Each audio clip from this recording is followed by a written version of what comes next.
Hello and welcome. This is Roger Royse on TALRadio with Silicon Valley Impact, where each week we talk to one of the great influencers in areas of philanthropy, social good, impact. And today we are really excited. We've got a really great guest, Michael Gelb, who is a speaker, an author, a book author. He does programs, he does coaching, he has online courses. He has a lot of content, a tremendous amount of content around topics related to creativity, innovation, thinking, brain, persuasion, speaking, a lot of really great topics. So there's a lot to cover today. We'll try to touch some of the high points. So first of all, Michael, thank you for being here. Wonderful to be with you. Thanks so much.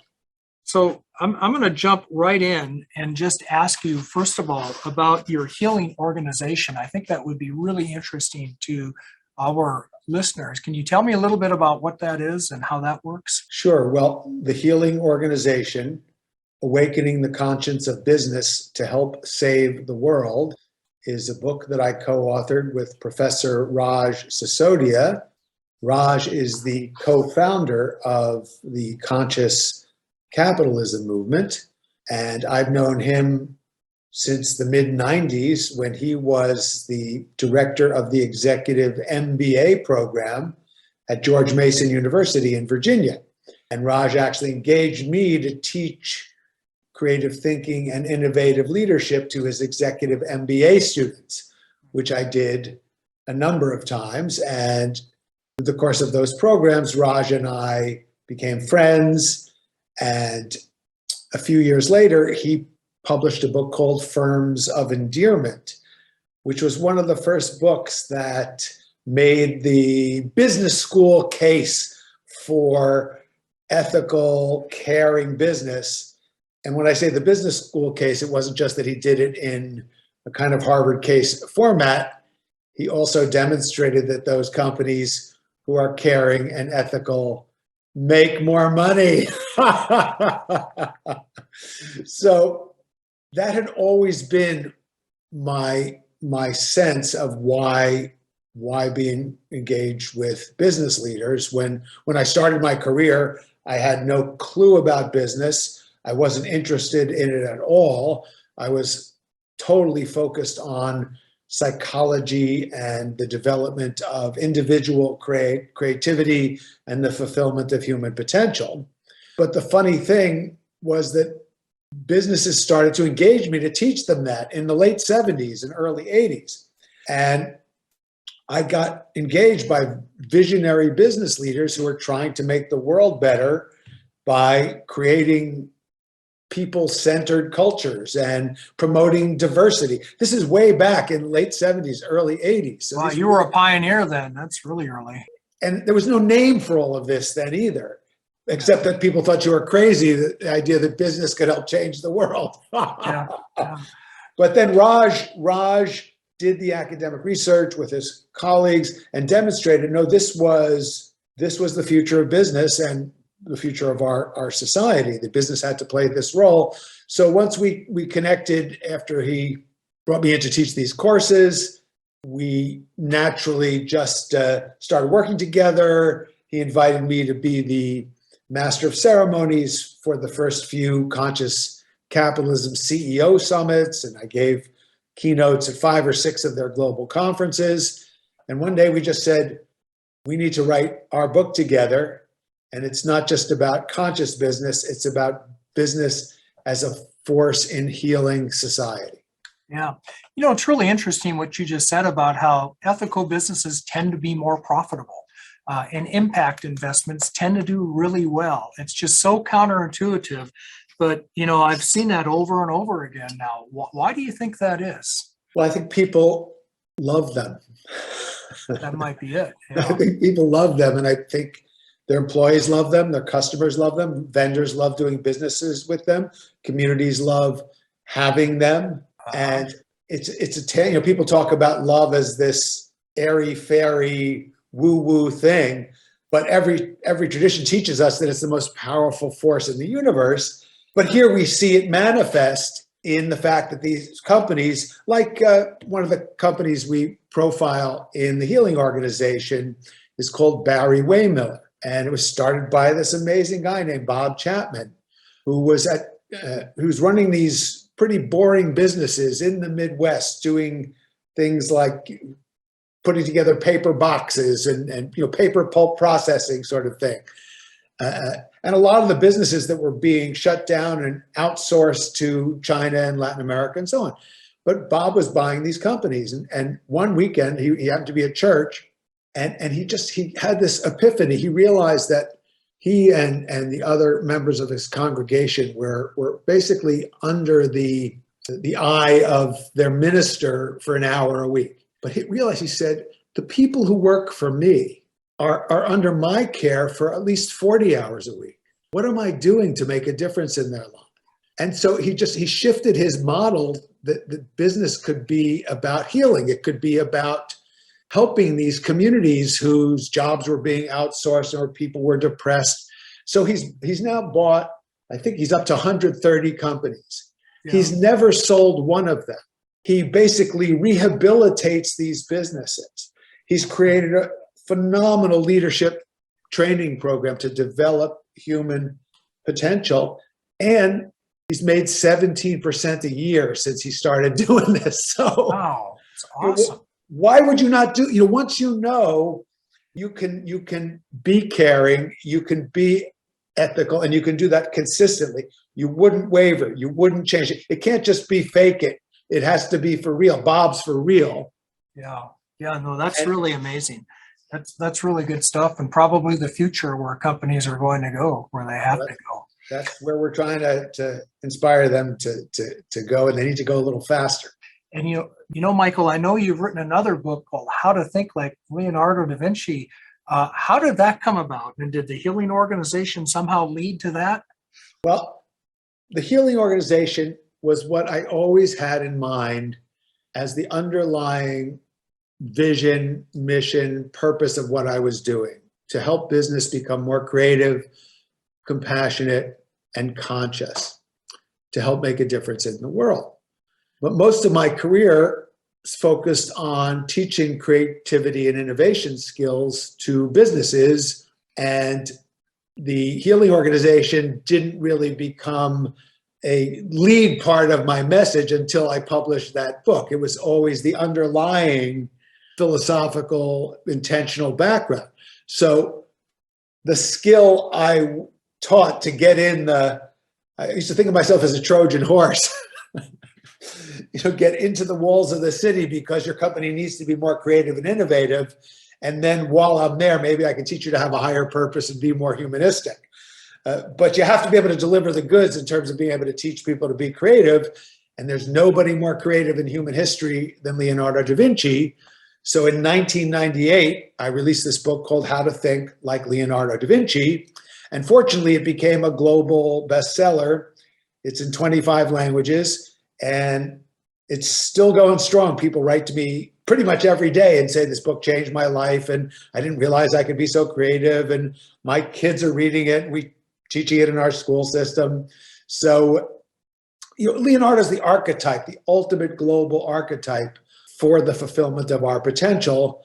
So people are fascinated by him, but did you know that you could actually really learn to think like him, that he gives actual advice in his notebooks? And all I did was translate it into practical contemporary terms so you really can think like Da Vinci. Wow, that's amazing. Can you give us a tip here on the radio? Sure. No, so where are you, Roger, physically located when you get your best ideas? Where are you actually physically located? Oh, I'm usually probably out working out or running or something. Right? So I'm like that, working out, going for a walk. The number one answer around the world is in the shower. Oh, A lot of people, it's in the bathtub, or waking up at 4 o'clock in the morning, or drifting off to sleep after a nap, walking in nature, driving in the car. Almost no one gets their best ideas at work. So Leonardo says to his students in his notebooks, he says, it is good when you are working hard to go off and have some relaxation. He basically says, walk in nature, take a nap. He says, but keep a little notebook with you and write down the ideas that arise. And in contemporary language, he basically says, even though they might be weird or off the wall or strange, write your ideas down.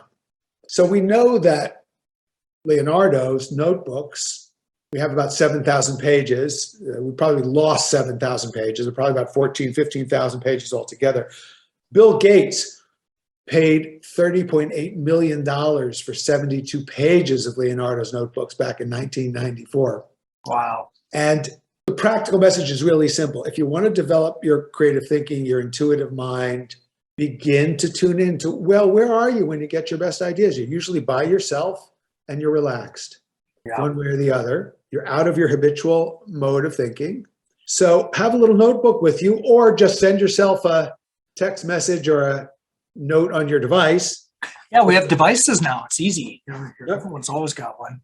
Right? But the key thing is when you start to bring your attention and to value that subtle, quiet part of the mind, then it speaks to you more regularly.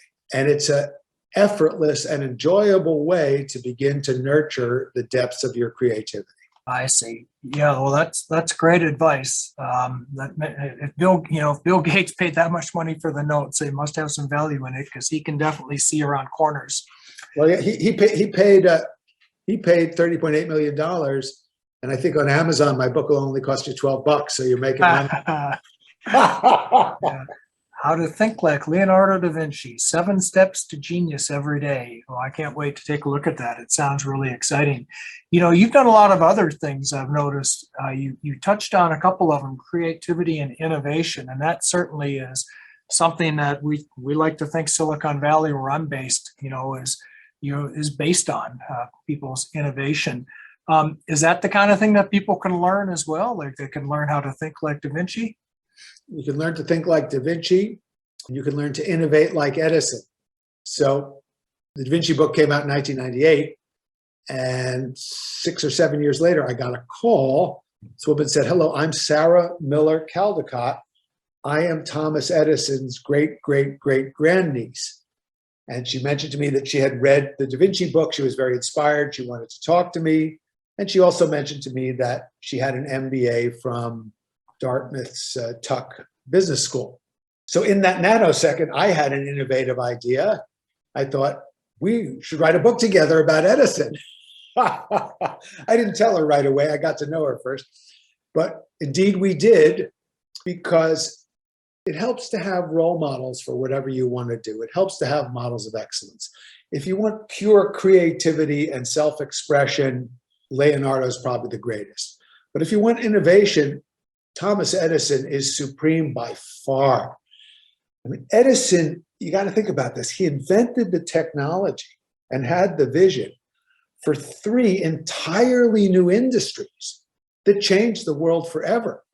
He didn't just invent the light bulb, he figured out the way to illuminate the planet. He invented recorded sound. The phonograph and the whole modern recording industry stems from Edison's patents. And the movies. 1,093 United States patents. But his greatest invention of all was the business model for innovation, which was tying research and development, a team approach to research and development, to production and manufacturing and marketing and sales.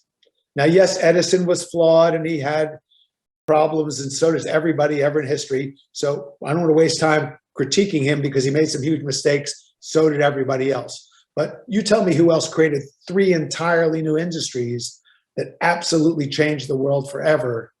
That's Thomas Edison. Yeah, well, that's certainly something worth studying.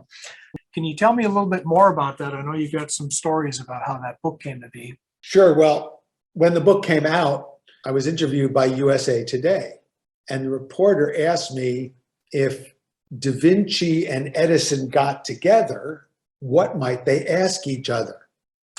So I said I thought that Da Vinci would ask Edison about the nature of light, and that Edison would ask Da Vinci, do you want a job? But it brings home an important point. which is that creativity is necessary for innovation, but it's not sufficient. So creativity is the generation of ideas that have subjective value. I consider innovation to be the generation of ideas that are then translated into objective value, like making a profit in a competitive marketplace by meeting a real human need in a more efficient and intelligent and ideally new way that nobody ever thought of. That's the nova in innovation. It means new. So creativity and innovation go together. You need them both, which is why it's great to have Leonardo da Vinci and Thomas Edison as your personal mentors for evolving creativity and innovation. Yeah, they are really related, aren't they? I can see that now. Hey, let's switch gears for a minute, because boy, you have written a lot. And one of your books just kind of jumped out at me as I was going through your list, your filmography, I guess. It's called Brain Power: How to Improve Your Mind as You Age. And as being one of the people who is aging in the audience, I'm certainly curious about that. Tell me about that. Are there ways that we can make ourselves smarter or maybe retain more of our cognition as we get older? I don't know if I can remember. No, I'm only kidding. Well, one thing to do is never say I'm having a senior moment, because 6 and 7-year-olds forget things all the time, and they don't say I'm having a junior moment. But there is a tragic negative attitude towards aging, especially in the U.S. We venerate youth culture, which is ephemeral, and all of us are aging. Some of us just don't realize it yet. And yes, it is. We now know there's been an absolute paradigm shift in our understanding of what's possible for all of us in the course of our lifetimes. I've interviewed lots of neuroscientists, and they're not the kind of people who make up new words on a whim. So a new word of the last 30 or 40 years is neuroplasticity.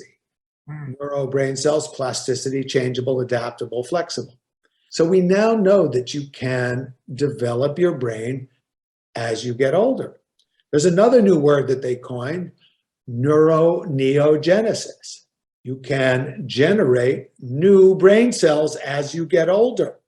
And let's get real, it's important to actually learn how to do this, because there are challenges that actually happen with age. I'm about to turn 70. So I'm really glad I wrote that book, Brain Power, 10 years ago. Oh. And I practice everything in the book. And in practical terms, my memory, my energy are stronger now than they were then. Wow. And it's a good thing, because my left shoulder joint isn't. I'm probably going to need a shoulder replacement. So I need to be more resilient, more focused, more disciplined if I want to continue to be sharper and more energetic, which I'm 80, which I do. And by the way, I recently, a couple of days ago, visited my mom and dad, age 95 and 90. My dad was an oral surgeon for 45 years. My mom was a psychologist. They were affectionately known as mental and dental. And they both have had lots of physical challenges, but they're as sharp as ever. And I got to tell you that the most wonderful people to talk to, other than my wife, that I've ever met. Yeah. Yeah, well, I see some real themes here, in your books. It's all very positive and uplifting and promising. And also, it really challenges, some of the ways of thinking, that people have to forget, that you have to get old, that you're just either innovative or you're not, or you're creative or you're not. And it sounds like you have a lot of tools for helping people find that within themselves. Would you say that's true? Well, let's hope so, since I've been passionately engaged in studying this just for the last 51 years. Yeah. So tell me more about that, Michael. This is kind of a fascinating course that you've been on. How did you come to this? Because I got to believe a guy like you could be doing a lot of other things in the corporate world, but you're very focused on really bringing this information out to the world. Thank you. Well, I think it's actually because of my parents both being involved in healing professions.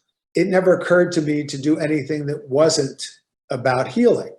And I thought of going to medical school, but in those days they hadn't yet come up with integrative medicine or functional medicine. You just had to study disease. And I was interested in optimal health. So I thought of getting a PhD in clinical psychology, but they hadn't invented positive psychology yet. You had to study neurosis and psychosis. And I wanted to focus on creativity and the fulfillment of human potential. So I forged an unusual path. My first profession was professional juggler. I juggled live on stage with Mick Jagger and the Rolling Stones and with Bob Dylan because I just fell in love with juggling and I thought it was cool and I wanted to get good at it. And then I studied something called the Alexander Technique, which was a method, and still is a method that they teach at the Juilliard School, the Royal Academy of Music, Drama, to develop stage presence. And a funny thing happened. There was a fellow in England when I was training as an Alexander Technique teacher who had put together a book about developing your memory, improving your reading speed, your creativity. And his book became a big bestseller and he became a big celebrity. And he happened to be studying the Alexander Technique. And he came to my school and I taught him how to juggle. And he taught me memory and speed reading and creativity. And we started working together. And then he said, I'm leading this 5-day retreat for these senior business leaders in Switzerland.